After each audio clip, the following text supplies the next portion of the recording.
Hi everyone, it's Jennifer from Fiberflux. In this video, I will show you how to crochet the Graphic Chevron Clutch. This is a really cute little clutch you can use as a purse. You can use it as a little pencil case for a student you may know or yourself. You could also put some crochet hooks in it, and it just has a little button closure, and it's crocheted with half double crochets in a zigzag or ripple pattern. And for this project, you'll just need some worsted weight yarn. I used acrylic for most of these colors. This pink is some cotton dishcloth yarn. You also need a button to close your clutch, and you'll need a tapestry needle to weave in your ends and sew in your button and seam the sides. And you'll also need a pair of scissors. And finally, you'll need a 5mm H hook and your buttons. I just pulled a few here that might be fun. This one has some gems. This one is a pearl. And this one is a little alphabet button. If you're giving it as a gift, you could put the person's initial on the clutch as well. And what I would recommend is just to make sure that it passes through the hole before you sew it on, and we'll get to assembly in just a moment. So let's move these out of the way, and I just wanted to show you, let me bring this one back for a minute. When you start your clutch, you're going to start by making a rectangle, and I chose stripes. This particular one is, let's flip this over.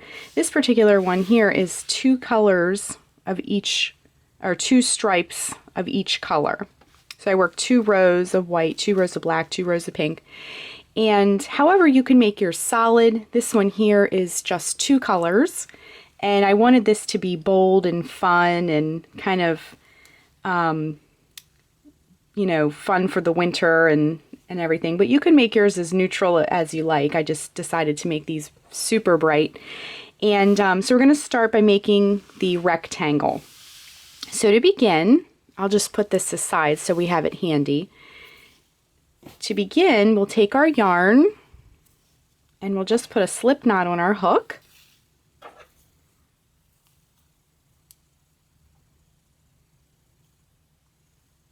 Just like that. And then we're going to chain 37. To make a chain, wrap yarn around hook and pull it through the loop, just like that. This loop here,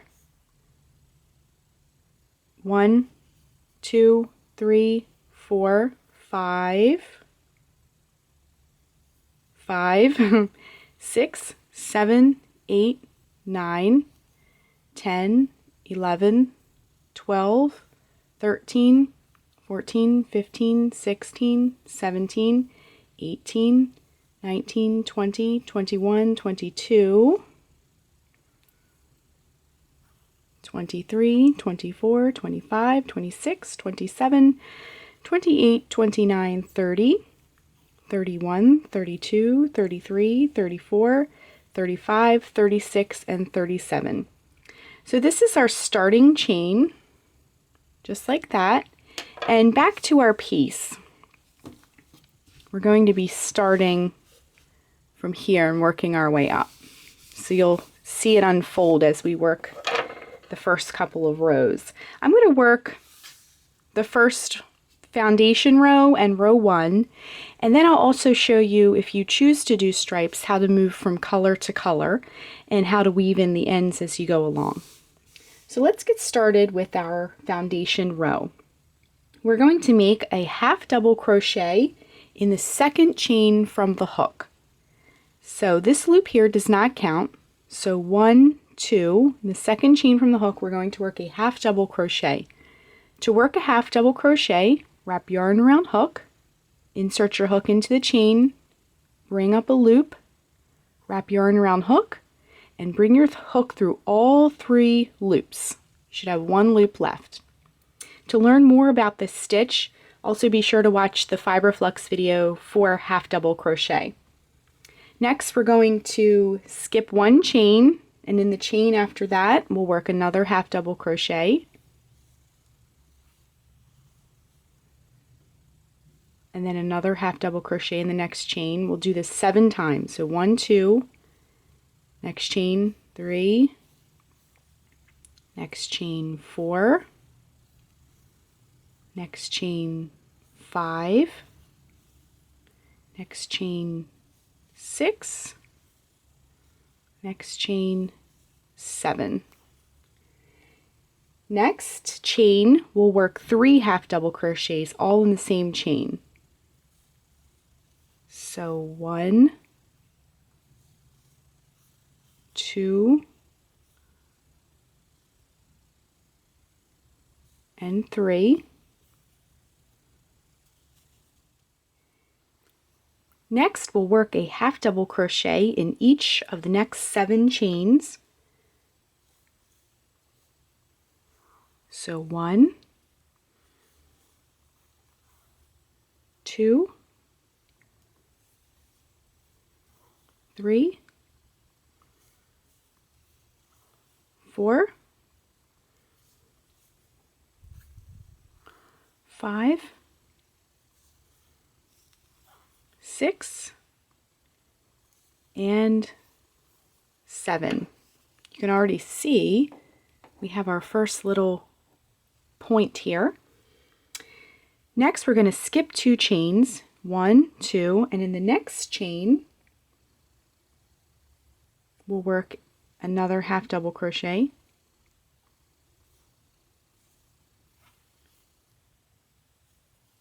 Just like that. That's going to make the valley, the peak and the valley.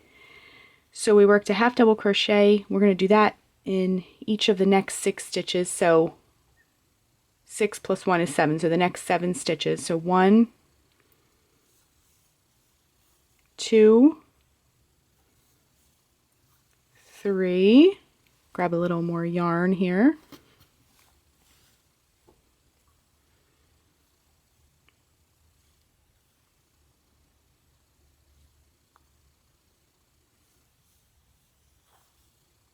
4, 5, 6, and 7. That's what we have so far. The next chain, we're going to work 3 half double crochets all in the same chain. So 1, 2, and 3. That's going to make our next peak. Then we're going to work a half double crochet in each of the next 7 chains. So 1, 2,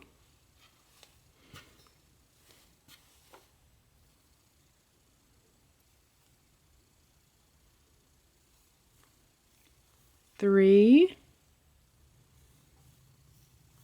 4, 5, 6, and 7. You should have 2 chains left in your foundation row. So we're going to skip the next chain, and in that very last chain we'll work a half double crochet.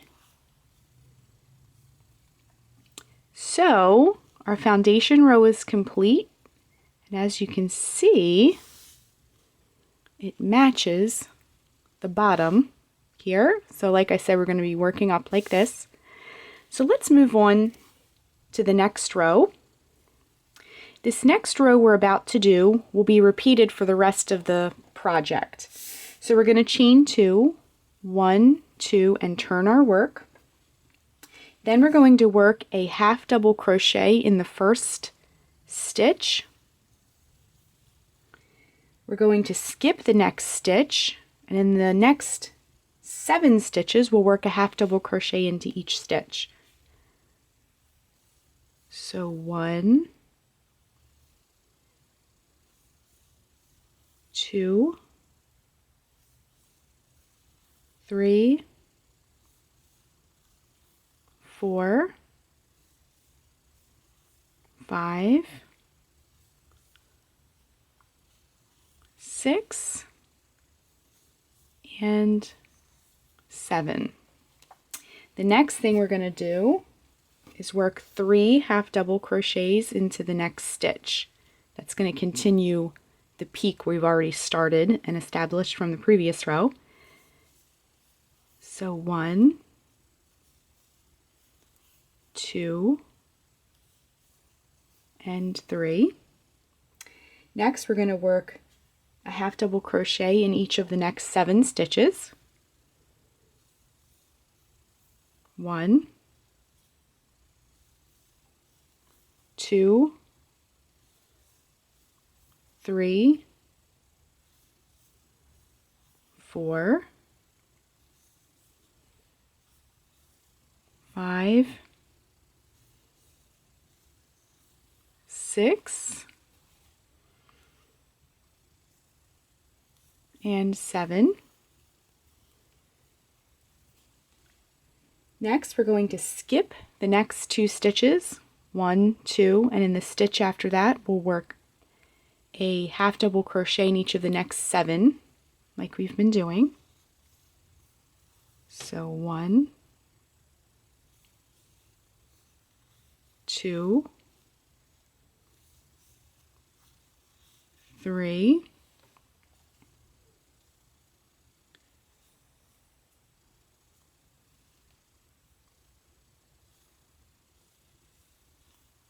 4, 5, 6, and 7. So in the next stitch, we'll work 3 half double crochets all in the same stitch. 1, 2, 3.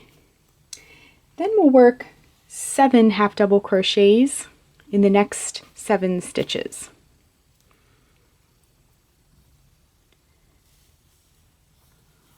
1, 2, 3, 4, 5, 6,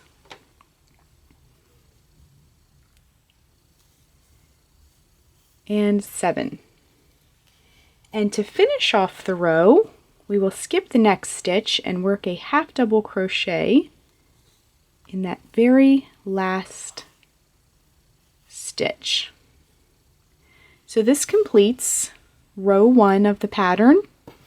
We have our foundation row and row 1. To finish your clutch, you'll just keep working the row we just completed over and over and over again until you get to, I did, let's see, 1, 2, 3, 4, 5, 6, 7, 8, 9, 10 stripes, but each stripe is 2 rows. So you can see the bottom here if we line it up. And I just wanted to show you really quick. Let's fasten this off here, trim it and fasten it off. And I just wanted to show you, I have here, let's see, a little bit of, it's kind of a tangly jumble, but I have here a little bit of blue we can add to this. But I just wanted to show you how to go on to the next row with your color. And you can just, what I like to do is stick my hook in. There's tons of ways to join a new color. I usually just tie mine right on. Some people have different, there's lots of joining techniques. This is easy and straightforward, and this is what I did for this particular pattern. So I've just tied the blue on to that first stitch, and then to go and draw a loop through, and then to go into the next row, we'll just be repeating row 1 over and over. So we'll chain 2, 1, 2, and turn. And then to weave in your yarn as you go, you can just kind of lay it on top just like that. Work the stitch into the first, work the first stitch into that, the first stitch there on the row. And then you'll skip, as the pattern specifies, work your half double crochet into the next stitch. And then I'll just work a few just to show you. And as you can see, I'm kind of holding the yarn in place, and I'm crocheting it right into that, so you can see it in the back there. And you just kind of hold it as you go along. Work your stitches while also incorporating those tails. And you can just go, you know, you can go as far as you want. I try to go as far as I can so everything is very well incorporated. And just do it like that. I usually go a little bit farther, but I'll just show you how to finish. So as you can see, you can give it a little tug just to neaten everything up like that. And as you can see, that tail is woven in. And then what you can do is just, let's pull this out just to make it a little easier to see. But what you can do is just give this a little tug when you get to the end of your tails. I would go a little bit farther. I'm just doing it a little short right now. But give that a little trim, and then just kind of tug it back and see how it disappears, and it's nice and neat and everything's all woven in, and you don't have to worry about it at the end. So I just wanted to show you one more thing with our clutch. When you go to assemble, what you'll do is, we already have the button, so not to confuse you, but you'll put hold your rectangle so these 3 points are at the top and the 2 points are at the bottom, and then you'll fold it up just like this, and then you'll take your tapestry needle. Obviously you wouldn't use green, but I just have it sitting here. But you'll thread your needle with a little short tail, and then what I did was just right here, just work a whip stitch and then weave in your ends, and then sew your button on. What I did was I folded it over like that to see where my button would go, and then I sewed it on. And then you just use, you don't necessarily, we don't have a buttonhole per se, but I just use this bottom hole that will be created when you worked. You'll have a hole like that. And you can use a variety of buttons, but just make sure before you sew them on that the button is able to comfortably pass through that hole, just like that. And then you can just use it to button it right on, and then your clutch is complete. So you can use a variety of buttons. I have here a really cute letter, a gem, things like that. Just make sure the button will pass through though. That's very important. I'm just saying this from experience. And so that's it. That's the Graphic Chevron Clutch. Thanks so much for watching, and be sure and click the red subscribe button to get all the latest Fiber Flux video updates. Thanks again.